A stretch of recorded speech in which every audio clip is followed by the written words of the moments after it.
I'm so excited. 2020 is here, and I want to share some things that I'm putting together, I'm working on, and I want to share some ideas with you that's helped me in the past and that's taken my business to a whole new level and my credit to a whole new level and my income and my wealth to a whole new level. I appreciate you guys for joining and always staying tuned.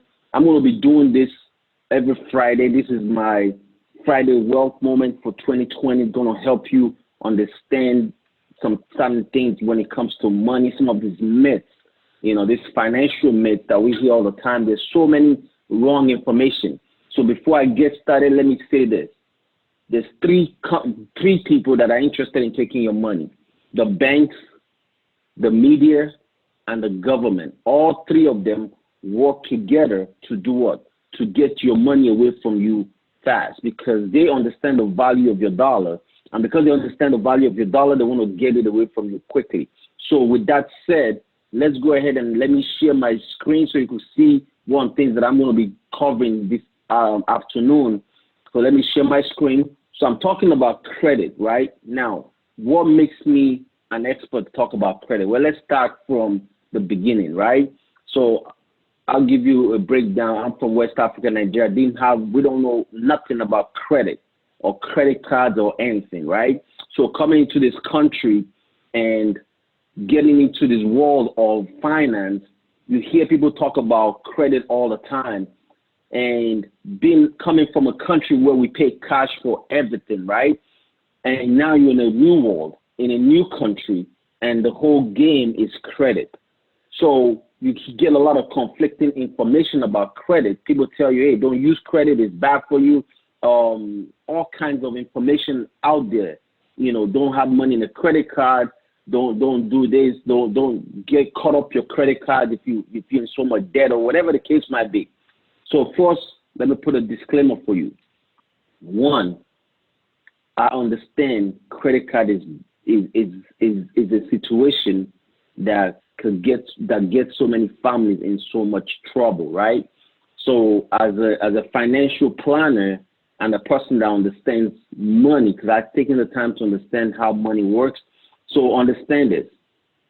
If we coming from Nigeria into this country, you want to go buy a house. What they tell you, well, sir, you don't have credit, sir. So guess what? We cannot give you a loan to purchase a property. Well, being from Africa, when I was young, I know when my dad wants to buy a house, he has to pay cash for it. So coming to America, well, we don't have cash. How are we going to get that cash to buy a $300,000 house? We don't have that. So what we do, we need to depend on the bank to get money from the bank to purchase these properties, right? But when you hear people talk about credit, it's bad for you. The only way you could get a credit, you got to get a credit card. Unfortunately, for so many people, they've been misled in how to use credit card to benefit them. So again, let's go in and jump in. So what makes me an expert? Well, let's talk about it.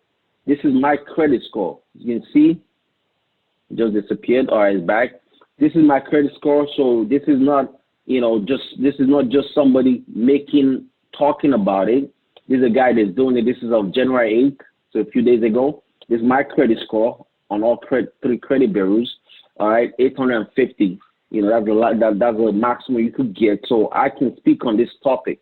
All right, I got credit and I got cash. I got money. I can speak on this topic. Okay, and so I want to teach you some of the things that I've used, strategies that I've used to help me build my massive credit from a bankruptcy situation. And I filed bankruptcy for a reason. Let me tell you why. I did that when I got signed up for a timeshare years ago. Timeshare, I'll tell you that story another time, but it was for timeshare. It wasn't for my using a bad credit or anything. It was just because of a timeshare that I didn't want to pay after I realized, man, these guys I can't even travel to this place, so why am I paying all this money? But that's a totally different training we will do on that. So after that happened, I went and I filed bankruptcy because they put a judgment on my credit and I couldn't do anything. And I said, Douglas, you need to figure out this credit system. So I took the time to study the credit profile, to understand the credit understand how to use credit to benefit not just me and everyone around me, but to make sure that I don't have this ever happen to me again. So understand it. So that's my credit score. So let me show this. So what I'm doing when I filed bankruptcy for that timeshare, what I decided to do was get into this credit game and see how these credit companies are using credit and how the wealthy understand credit and use it to their benefit. Because one thing I always learned in the past is OPM, other people's money. Other people's money is the number one tool that every industry uses. The media uses other people's money because they don't print money, right? The banks use other people's money. They don't print money. They use other people's money. The government don't print money. They use other people's money in form of taxes, because when you pay them tax, that's what they use, correct? So understand that. So why is it that you as a consumer are not using other people's money? Why is that? How come you as a person that is working hard, going out there and doing everything that everybody tells you to do, you're not using credit to your advantage? So now here's how I play the credit game. So let's go back here real quick. I'm going to exit out this screen. Let me bring up my, this right here, this truth. So understanding credit cards can be very, very expensive. Understand it. So when do I use credit? I use credit for major capital purchase. I'm going to explain what I mean by that. Major capital purchase. And what is a major capital purchase? A major capital purchase is anything that my monthly income cannot afford to pay for. All right, let me repeat that. And let me give you an example of what I mean by that. My monthly income, if my monthly income, I'm going to keep it real simple, is $2,000 a month, because there's people that make that, right? $2,000 a month monthly income. If I want to charge my credit card, I'm not going to charge my credit card for something that I can pay for like $100, right? If I could pay cash for it, I'll pay cash for that. What I charge my credit card for will be something that my monthly income cannot afford. Now, I'll explain how I take care of that in a few minutes so you understand it. Because some of you that have been watching me and know me, you understand that I'm a big believer of cash value life insurance. So what did I do? When I build my credit back, I use cash value life insurance to build up my credit to the 850 credit score. I didn't have to pay anybody to fix my credit because I understood what I needed to do in that world, and I started doing it. And we'll do other trainings from that, and I could share some resources with you later, that can help you, start looking into building your credit. But understand this, I use cash value life insurance to build my credit. So what did I do? So if my monthly income is $2,000, just using that number, and I want to buy something that costs $7,000. So here's the game I play, because understand this. Actually, I'll use 10,000 because that's what I have on this screen. So if you look at the traditional world, right, credit card companies charge 18% interest rate. So when we calculate that out, this is how the banks make money. Understand this. I'm not here to tell you to go max out your credit card. That's not what I'm talking about. But I just want you to see the impact of credit, especially when you pay interest on the money. I pay zero interest to credit card companies, and I'll tell you why I do that and how I do it. All right, I'll show you that in a minute. But understand it, 18% on a $10,000 credit, if you had invested at a 6% rate of return, this is how much you would have had in your account in 20 years, $72,300 or $5,000 in 40 years. Now, and that's investing the interest that the credit card company would have charged you. So I'll show you something in a minute. If you look at the credit card companies, they understand the value of money. Look at how much they will make in 20 years, $355,000 off of the interest they're charging you, and $13 million. This is why the credit card companies are so rich. They're very, very powerful, and they take your money. Because now, understand this, and that misconception with so many people. When you think about a credit card company, you're not putting them together as your local bank. All right? So a lot of you, in your mind, you look at a credit card company as somebody totally different instead of looking at them as the same financial institution that you are banking with. For example, I use one of the traditional banks, Bank of America, Chase, all these companies. Those are banks that you go and you give them your money. And then they turn around, take your money, and loan it back to you on a credit card, and they're charging you 18% interest rate on your savings on your credit card, while they're paying you 0.1% on your savings account. So let me say that again for those of you that didn't get it. You go to your local bank and you deposit $10,000 in your savings account, and they're paying you 0.1% interest. And then you turn around and get a credit card from the same bank or from another bank. It doesn't matter because they all work together. You get a credit card from another bank and they give you a $10,000 credit limit at an 18% interest rate. In your mind, it's not the same bank as your bank. And then you charge up that credit card, but you don't have money to pay it back. So yes, that's a big problem. And yet every financial advisor tells you to put money in an emergency savings account with your local bank. They say put emergency 6 months, 1 year income in a savings account. So if I put, again, I'm going to use the same number of a person that's making $2,000 a month income, right? So let's say that person making $2,000, that's $24,000 a year. They told him to take his $24,000 a year and put into his savings account at his local bank because he needs to have 1 year of emergency money. Now, here's my take on that. Understand this. Your dollar is very, very valuable. If your dollar is valuable, why am I earning 0.1% when inflation is 3%? Why is it that my financial planner is telling me to put an emergency money in a savings account? Well, the reason they're doing that is because they don't understand that there's other places I could put the same money and have access to the money without having to worry about 0.1% interest. But yet they tell you not to do it. So what are those places? Well, let's talk about cash value life insurance. That's where you put it. So here's what I do. This is what I do. All right, let's go back here real quick. And I'm going to bring up my cash value life insurance and show you some things in this concept that I'm about to teach you. All right. So what I do is this. Remember what I said. If your cash flow, your monthly income, which is, again, we say $2,000. That's what I'm using. I'm using $2,000 for this example, cannot afford to buy something after you've paid your taxes, because the federal government, remember, they're using other people's money. So they're going to take the tax out of your paycheck immediately because they don't trust you to give it to them. Now, the rest of your money now has to go into, let's just say, after everything is done, you paid, you still have $1,000 left, whatever, all right? The rest of your money you're going to save. But your financial planner said put that in your emergency savings account with your local bank, which your local bank is paying you very, very little interest. So your money never really grows, right? So what I say is instead of doing that, put that in a life insurance contract where you're getting a 4% interest rate. Now, I'll explain something to you in a minute. Now, understand this. When I build up that insurance coverage, which is this green is all the cash I have inside my life insurance, right? That's all the cash I have in there. Now, let's say I want to go on vacation, all right? Vacation is going to cost, let's just say I'm taking the whole family on vacation, and it's going to cost me $6,000 to travel, all right, to go to this beautiful island, wherever it is that we're going to go, $6,000.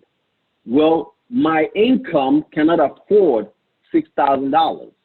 Now, but let's say I've been a good saver, right? I've been saving, I've been diligent in saving, and I'm going to come back and bring this back to your Bank of America.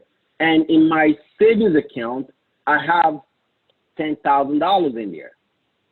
Now, I want to take out $6,000 to do what? To go on vacation, because that's what we're going to do, right? We go on vacation. We look at, the media tells you about this beautiful resort in Jamaica that you need to go to. And you say, babies, let's go to Jamaica. All right. So we take $6,000. What do we do as human beings? Because we cannot charge it to our credit card, right? I mean, we cannot pay with our monthly income. So what do? We go to our savings account and we deplete the funds. We deplete all the money. We take out $6,000 from our savings account to go on this vacation. Now we got to rebuild that account. You got to build it back up again. How long did it take me to save $10,000 in my savings account? Especially if you're making $2,000. Let's just say you're able to save $1,000 a month. That means it took you 10 months to save $10,000. That means now I got to start all over to save $10,000 again. Now, here's the thing. What if I had this money sitting in my cash value life insurance policy and I want to go on vacation? The great news with the companies that I use, I don't know about what your financial advisor uses, is I'm able to access 60% of whatever I have that I put into that account immediately. So if I put in 10 grand, I could take out $66,000. So, but instead of me taking out the money from my insurance policy, I don't do that. So I'm going to go ahead and charge my credit card $6,000 to the credit card company, right? I charge $6,000 on the credit card to go on the vacation. Now, whatever credit card you get, you need to get credit cards that you get points, miles, or cash back. Don't ever get a credit card that you're getting zero for every dollar you pay. See, if I'm going to spend money, I need to get points, miles, or cash back. I love points and miles anyway. So when I charge that $6,000 to the credit card, well, I also have 6,000 points. That's how much I've gotten, 6,000 points. Now, I wait till this shows up on my credit report, right? Shows up on my credit report, and I charge the money. Now, here's what the banks do, because I want to educate you on this real quick, because I need you to know.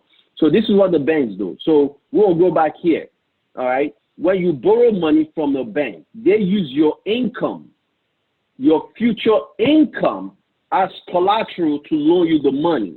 So a lot of banks, when you borrow money from them, so if I went into the bank and I charged that credit card, so now this is the credit card, $6,000. You know why they gave me $6,000? Because obviously they know I'm going to make $2,000 a month. They've asked me, how much do you make a year? When I fill out a credit card application, I told them I make $24,000 a year. I'm just using $24,000 a year because I know I have a lot of viewers that are not making big income. They're still coming up.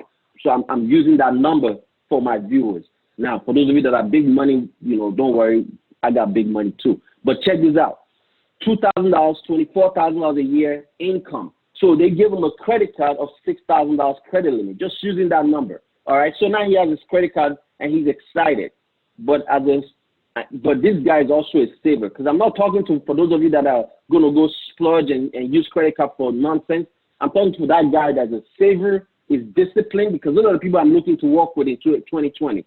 Serious people, responsible people, those are the people I'm looking for, and disciplined people.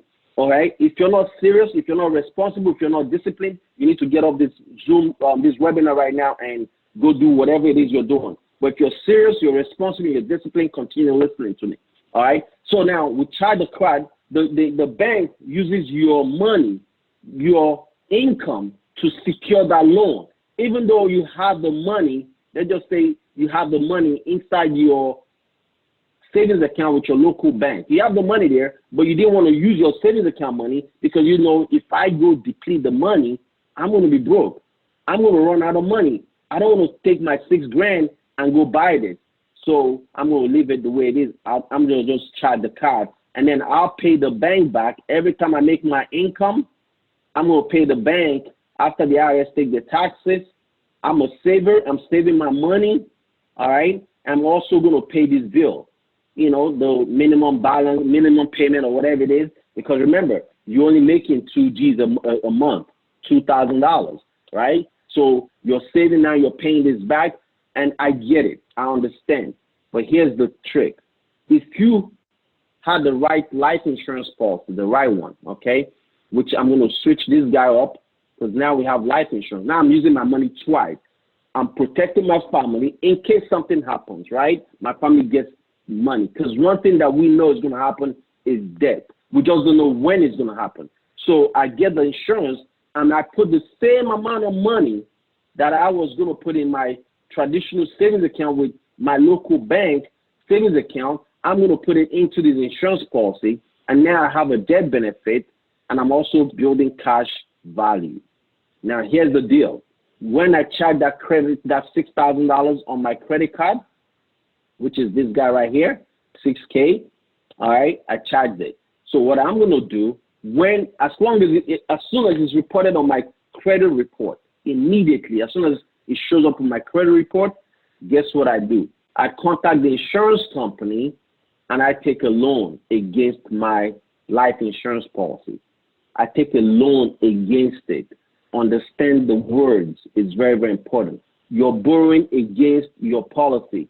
You're not borrowing from your policy. A lot of insurance agents tell you, oh, you're borrowing from yourself. You're not borrowing from yourself. You're borrowing from the insurance company. You're going to the insurance company and you're taking a loan from them. Now, here's this. Some financial planners are going to tell you, don't borrow money from life insurance. Tell them that I said they do not understand insurance. That's why they say that. Now, understand this. When I borrow the money from the insurance company, let's say they charge me a 4% interest rate. I'm using that number. Well, 4% is better than 18%, right? Say, I'd rather do 4% simple interest than 18% that the banks are going to charge me. So I do 4% from the insurance company. And now the same way I was paying the bank back, the credit card company back, I'll start paying back the insurance company. Now, the beauty is my whole account, all this, everything is still earning compounding interest. Again, I'm going to use a simple number, 4%. Compounding interest. Let's say I'm getting 4% compounding in my life insurance contract. Now that I borrowed the money from the insurance company, my credit does what? Goes good. Because the credit company is saying, oh, he's a good lender. We could loan him money because he just paid off his debt. Fine. I'll pay them off. I'm good. Guess what? I paid them 0 interest. I didn't have to pay this 18%. I also got 6,000 miles from them, or points, from the banks, right? From that credit card company, I got the points. Now, here's the beauty. This money that I just borrowed from the insurance company, I do not have to pay. It doesn't have to show up on my, it doesn't show up on my credit report. Nobody knew I took that money out. And then as I'm paying back the insurance company, they're removing the lien, and my account is still growing. Because all they did was put a lien on my account. And whenever I want, I could do what? Whenever I want, I can stop paying, make payments, stop in and out, and go whatever I want. I could choose to do that. But once I finish paying out the credit card, which is the insurance company, now I'm done. I don't owe the insurance company anymore. My cash value is growing because I continue to save and invest in my account. That continues to grow. So my point is this, folks. Understand it. If you're going to use credit, make sure you have a pile of money in an account that continues to grow, tax deferred, that you could access tax-free, no credit checks. You could borrow the money regardless of your credit rating, and they don't report it to your credit bureau that you borrowed money from them. And then you use that account, especially if you're still earning interest. So that account has to be an account that you can do what? Use as collateral to borrow money. So you're not pulling your cash, you're using it as collateral to borrow money from the financial institution. So make sure you understand that, and that's the way you want to use it all the time. So let me see if there's any questions here for me on this conversation that we're having. Does anyone have any question? Hey, Jim, how you doing? Congratulations, man. I see all the stuff you're doing. Does anyone have any question for me as I go in here and end this call? Because I don't want to be here for long. I just wanted to jump on here real quick and explain how I've built a credit game using my life insurance contract as a way to save money. So I wanted to help you, the consumer out there, because you work hard for your money. There's no reason why you should be told that you cannot use credit card the right way. If you use it correctly, guess what? You too will have an 850 credit score like I do. See that? That's mine. This is not I'm not just telling you something that I'm not doing. So every time I make a purchase, if it's something that my monthly income cannot buy, I use my credit card, charge it, get all the points from there, and then do what I need to do. But always using credit card to my benefit. And that's the key. That's how you build wealth. You use credit card to create, credit, not just credit card, credit to build a massive amount of situation for yourself. And if you combine it with cash value life insurance, man, you're going to be winning all day long, all the time. So again, understand this. With this kind of credit score, guess what the banks do? They on their knees begging me to get money. They always want to give me money so I could do other things that I want to do. Getting loans and different things to continue to build other investment things that I want to build on. So understand it, just to kind of clarify, because I know a lot of times people get confused with life insurance, where life insurance is where you want to park money. It's a parking garage. You park money here for opportunities that will come. So just want to give you that. So always remember, you're parking money inside a life insurance contract. All right? Thank you so much for taking the time to join. No questions. I appreciate you. Listen, you can watch the video again, share, like it. I appreciate that. If you do that for me, that would be great. I want you to share it, like it, put a comment on there later. I'll respond to it. But thank you again and catch you. Have a great 2020. Listen, next week, Friday, join me. I'm going to be going over some other topics. I'll share that on a promo video coming up. Talk to you later. Bye-bye.